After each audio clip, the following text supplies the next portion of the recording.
Yeah, Juelz Santana, what the game's been missing, what everybody's been waiting for, you dig?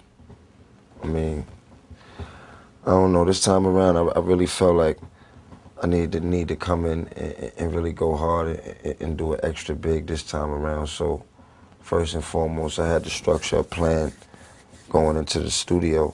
Like, for those who don't know, it's been a long stretch before my last album, and this album I just put out, which you'll see is a lot of growth and a lot of maturity, which my first album was very mature for just me coming out being such a young dude, you know what I mean? And this album, compared to my last album, the difference I would say is, like last album, I was just a lot more personal, lot more personal, just digging into everything I had to offer and let people know. I just felt like I wanted to let people know that, and I kind of felt like it was real deep for a lot of people, you know what I'm saying, to really grasp and get at the time, you know, but it was still a great thing. It was still loved and accepted by a lot of people, you know what I mean, and it enabled me to do what I'm doing now, still be here and get this second time around, which is seeming like it's gonna be a real beautiful time around, you dig?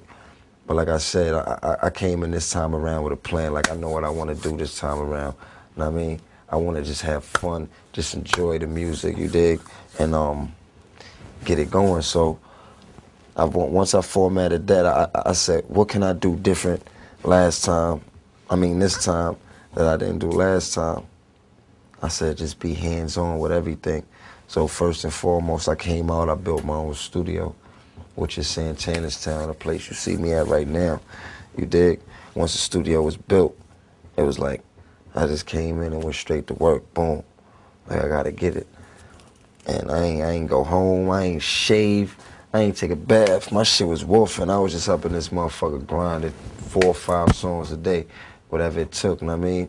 But it was just inside music. Inside music, I was just holding and just letting people know, yeah, I got 60 songs, man. I got 70 songs. Niggas like, word, I got my own studio. Gradually, people started coming out to my studio, you know, label people, shit like that. You know what I mean? And really starting to get the drift, but I still didn't really feel like people was really understanding what I did. Maybe it was because what my last album had did. I mean, maybe it wasn't a big enough success. People really didn't understand. But I'm in the studio, I'm like, man, these people really don't understand. So, you know, I put together the whole More Crack mixtape shit. And it's pretty much just like the same way I got started with the whole Diplomat mixtape. That was like the first mixtape that got a nigga popping and all that, you know? So, it's pretty much, I formatted my mind back to that. Cam always told me, you gotta feed the streets, and it's like, I just blacked out on that one line, like, you gotta feed the streets, you know what I'm saying? And I just really went in with that, you know what I'm saying? So I formatted my whole mixtape shit, and I knew I had all the music was there already, like I told you, I had been working, you know what I mean? Built my own studio, did a bunch of songs, so it was nothing to just keep putting out music, so that's what I did. I put out the music, and you know, the streets responded. Then I went on to do a lot of other things that a lot of niggas in my position, they just wasn't doing for themselves. You know what I mean? I just felt like, I'm looking at it like, yo, I'm that nigga, and if don't nobody understand it, I understand it and I know it. You dig? So I got to let these other people out here know it. I mean, as far as fans, as far as industry niggas, as far as label people that just ain't paying attention to what they need to be paying attention to. You know what I'm saying? So I went out and I did that. And like I said, the streets responded, everybody responded. So now it's like, all right, it's what you see now, like Juelz Santana. Well, I really wanted to bring that attention to the label because like I said, I always had that street love, but you know, I had just kind of leaned back for a minute. It wasn't really fucking with nothing. I was just in the studio, just doing the music and just letting it sit. You know what I mean? But yeah, once I got that attention from the label, that's the attention I felt like I really needed, you know what I mean? You know, Cam was going through the whole situation where it was just like a big situation. It wasn't even like a situation he was going through. It was just a big situation all of us was going through as far as just changing labels and everything like that. So everybody was left with a decision. You know, Jimmy was on Koch, Cam went with Asylum, and I wound up staying on Def Jam. And me staying on Def Jam was never a situation about, going against Cam, because first of all, we're a unit, and we one of the strongest units, as you can see, and as a lot of you niggas just look at, and notice out there. We all move as one, so if it's one decision gonna be made, we will all just move in that direction, you dig? But everybody had a decision to go out and do what they felt was like best for their situation as far as, just distribution-wise, because we all under Dipset, and Dipset is the foundation, the family, the formula, the structure, the heart, what keeps the movement going. Who I fuck with? I fuck with a couple of niggas. My last album was pretty much just me, and I had T.I. on my last album. This album, I got my man Young Jeezy on there. I got Lil Wayne on my album. Lil Wayne, I've been fucking with him. I just feel like as a young nigga, he just represent a lot of the same shit that I represent, you dig? Just that underground sound, just that real sound. He was on my list for one of the niggas that I felt as far as when I hear, lyrically and just hear spitting. So I hollered out, reached out to him, and it was a mutual feeling. I worked with Game on my album. He came to my studio. Actually, it was a while ago. You remember around the time when Game did the whole Certified Gangster joint with Jim and everything. We was fucking with Game real hard. He came out, he did his album. He was real successful, so I haven't really seen Game like that in a minute, but he came to this studio right here, Santana's Town, laid the joint down for my album, and it was crazy. I got my man Sizzler on the album, Sizzler Kalungia, one of the realest reggae artists to ever do it. If you don't know, you better get to know, man. My nigga came, he came in my studio and just blessed me with something out of this world. Like, that's one of the most incredible songs on my album. I feel like it's one of the most incredible songs I ever did. It's called Shots. And of course, I got the family on there, Dipset, Cam, my nigga Jim Jones on the album, my nigga Hell Rell on the album. Niggas look out for my man Hell Rell, he's coming real soon, he's coming hard too. This album, it was really much like a format with me doing this album. I knew what I wanted to do. I said to myself, like, I want to go in and I just want to have fun with the music. And that's exactly what I felt like I did. And you'll definitely get to hear that and see how I expressed that going through this album. I got a genuine love and respect for Harlem. So it was a must that anything I could do to give back to Harlem, I did. And building the store was like one of the first ventures that I did for Harlem, and especially like for my hood, my area, which is 151st. Amsterdam, 153rd, you dig? And I built a store up there. It's called Santana's Town. It's pretty much where you can, get anything that's fly, man. From CDs, if it's the hottest CD, it's there, man. If it's the hottest clothes, it's there, man. If if it's Air Ones, of course, that's the hottest thing. White T-shirts, it's there, man. So, it was a real small thing that just turned out to be a real nice and a real big thing, especially for my hood and my community. And I do things like I have annual cookouts every year. Rest in peace to my grandmother, Evelyn Johnson. I just had one this year, and it was just real big. Harlem really came out and showed so much love. They let me know, it's just a lot of love, and I really appreciated that. You know what I'm saying? Especially like I said, for the cause that it represented. Rest in peace to my grandmother, Evelyn Johnson. One of the reasons I'm so motivated just to doing the things and working as hard as I do right now. You know what I'm saying? I got my clothing line coming up, the Z line. Y'all can look forward to that.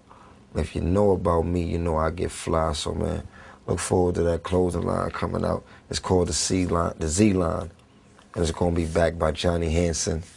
And we're gonna do it real big. I just left the Magic show. It was real big. I got so much love. I seen a bunch of people out there, a bunch of people doing their thing. It's a lot of niggas doing their motherfucking thing on this closing tip too. So I know I gotta come with some shit, but don't worry, my swag is up.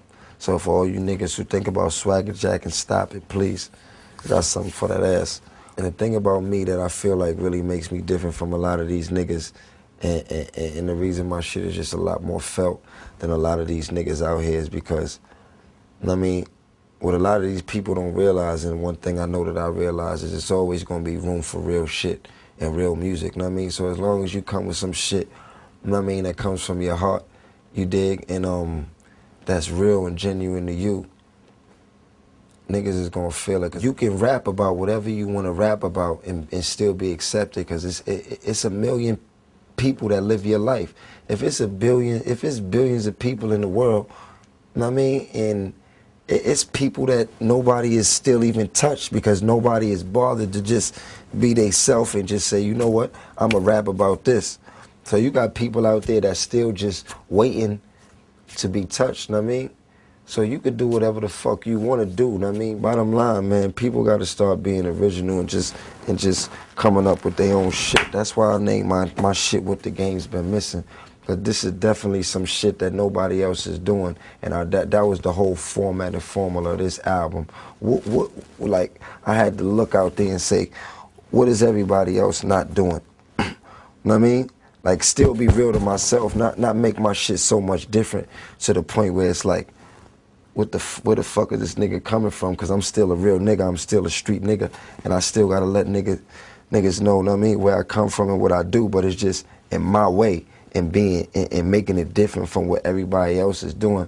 When you listen to my music, you get all them sides from me. It's not just a one-sided thing, like, you know, constantly violence or constantly hustling, or, you know, constantly partying. You know, my life varies into a lot of different stages. So just like a lot of people life does, you know, and you get that from me, and I just give what I got to offer, you dig? What comes from the heart, what's real to me. That's why I feel like this album is just so much fun to me, because I really got to come in and really do that and let people know, you know, how I feel. I mean, for the kids coming up and want to be involved with the game, you gotta know that this shit is real. Shit's real crazy, man. It's real time consuming. It's a lot of pressure. It's a lot of shit that you just got to be built for, man. A lot of people ain't built for this game. That's the one thing. Like, you know, you may have the talent for it, but you may not be built for it. I'm definitely gonna tell you that, man. But bottom line, if you do feel like you ready for this game, and you ready to jump into this game, bottom line is you got to jump in no homo head first, and you got to be willing to take whatever's out there. You know what I'm saying? And it's gonna be a lot of dirty and nasty shit out there, and I mean jumping in your way. So rule number one, you got to believe in yourself more than anybody. If it's a nigga around you who believes in you more than you, man, you wrong. That's the first mistake you're making, man. There should be nobody around you that believes in you more than you believe in you. You know what I mean? That should be part of your motivation and part of your drive to go out there and make it happen, man. Because bottom line is, you know, nobody's gonna make it happen for you like you gonna make it happen for you. And as you can see, that's something I learned, and that's something I really took into heed going into and working on this next album with paying for videos myself, such as the mic check video. You know, like I'm not a double platinum artist, so, you know, I went in my pocket and paid for a video myself out of my pocket, because, you know, I knew I was that nigga. I mean, I knew the record was hard. I mean, I knew it was going to do what it was going to do. So I paid for the video myself, just along with a lot of other things I just did this time around to just make my whole situation go a lot more smoother than the last time around. I'm just a lot more hands-on with my whole project. That's one thing. You got to be hands-on with anything you do. You can't never let these people feel like they got control of your project. You got to let them know you know what's going on at all times, and you may be willing to work with them, but you willing to work against them if you have to. You got to stay on top of your business. You got to know what you want, and you got to know how to get it, and you definitely got to know the right time to go for it. A lot of niggas is just chasing a success that niggas paint for you, like a success these niggas you think you're supposed to have or something like that. Like, your success is whatever you make it, you know what I mean? And that's how I feel what it is. I feel like a lot of niggas is just lost right now. And, you know, in order to win, you got to find yourself, man. So I'm found. I know what it is. My shit gets felt. Like, I Like, and the reason I could talk like that and I feel like I could say shit like that is because, you know, like the South, them niggas are rocking right now, and I fuck with a lot of them niggas over there. You know what I'm saying? And it doesn't, like, when I go out to the South, I get love. Dipset, like, we rock. We get love everywhere we go. So it's like, we rock. We not doing nothing different. We just coming with the same movement we've been coming with. That organization, that more than just music. That shit that's real, that comes from the heart. You know what I'm saying? That niggas can feel, not just that music that's gonna get heard. You know what I'm saying? And that's why I think I can sit here and even say shit like that, because, you know, that's how I feel. Like, that shit, it doesn't affect me, because, you know, they no matter where the attention is at, it's not going to stop nobody from just going out there and doing your thing. It's a room out there for everybody, man. It's room out there for everybody, you know. So bottom line is, you got to get your grind on, man. Make it work for you. You dig? You got to make it work for you, man. As far as my female fans, like, I definitely recognize the fact that, no homo, I will quote unquote say I'm a sex symbol or whatever you want to call it. Ladies definitely do dig the kid. You know what I mean? What can I say? My swagger is up. You know, I'm not no homo or ugly fella.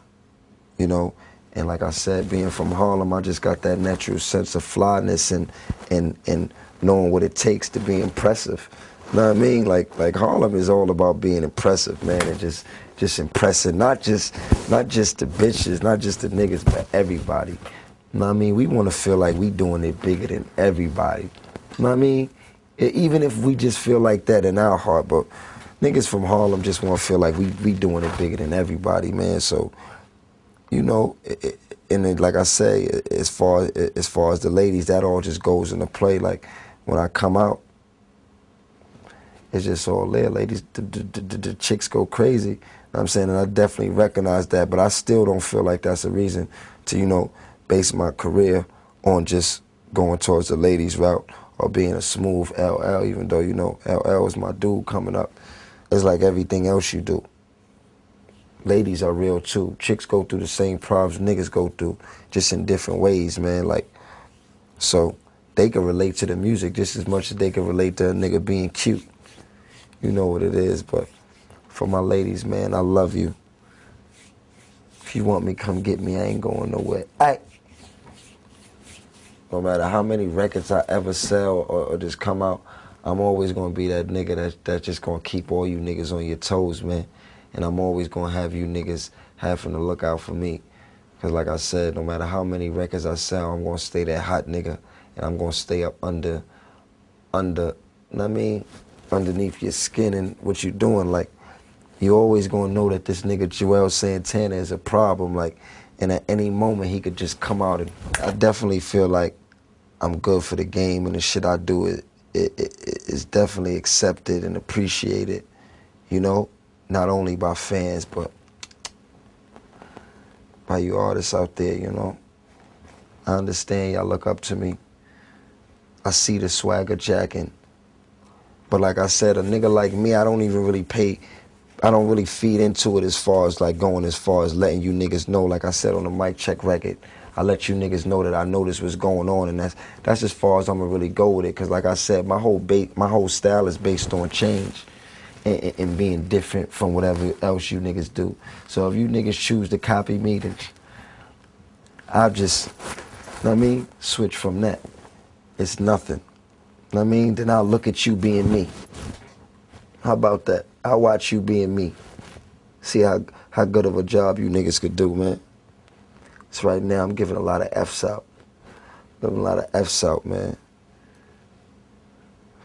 You seen that class I was teaching in that Mic Check video, man? If that was all these rappers, man, every one of you niggas would have got an F, man. You see who I had behind me, the motherfucking God MC, Rakim, man. Shout out to him too. He came to my video shoot and showed me so much love. Like, Rakim coming out to the Mic Check video shoot meant so much to me. Just a nigga like me. That was definitely like even more motivation than the motivation that I already had to just go hard. Like, a nigga like that, he came out to my video And behind, like, this is like the one-on-one. I'm like, damn, you know, all I asked to do, you know, come sit behind the chair. Like, he just came for a cameo. Actually, he didn't even really come to be in there. He just came for the support, like, let me know he fuck with me. So first I asked him to get in the cameo shot. He like, you know, no problem, G, you know. He still say, G, no problem, G. Word. So he like, no problem, G. I'm like, all right. So the next thing you know, I'm thinking, I'm like, yo, this scene about to come out. For those who don't know, I directed the mic check video. The classroom scene is about to come up. I'm like, it'd be cool. I'll let nigga Rakim sit behind the desk. I mean, if Rod's willing, you know, not if I let him, you know, if he's willing. So, you know, I went up to him, I said, yo, Rod, you know, if you sit behind the desk, he said, yo, G, you know what I mean? If you want me to sit behind the desk, I'll sit behind the desk. He said, I appreciate, you know, what you doing for the game. Like, you know, your shit is real. Like, I fuck with you. You know what I'm saying? And I'm just looking at him like, whoa. That's Rakim right there. You know what I'm saying? Like, that shit gave me a little chill. You know? And, yeah, that really meant something to me. He sat behind that desk and he played that principal role while I just played that teacher role and taught the students. So that was just like a blessing from God right there. It really let me know I was just doing the right thing. I mean, and then after he left, he told me some shit like you carrying on that legacy. So I really took that in, like, damn, like, I'm part of a legacy. Like coming from a nigga like Rakim, like Rakim is really a part of the whole rap history. Like, if you don't know Rakim, you kind of silly. Like, I never really looked at myself like that. I always know like I said, what I do is good, but for him to tell me something like that, and me knowing his position and what he's done for the game, is just, that's what more or less meant so much to me. Shout out to Rakim.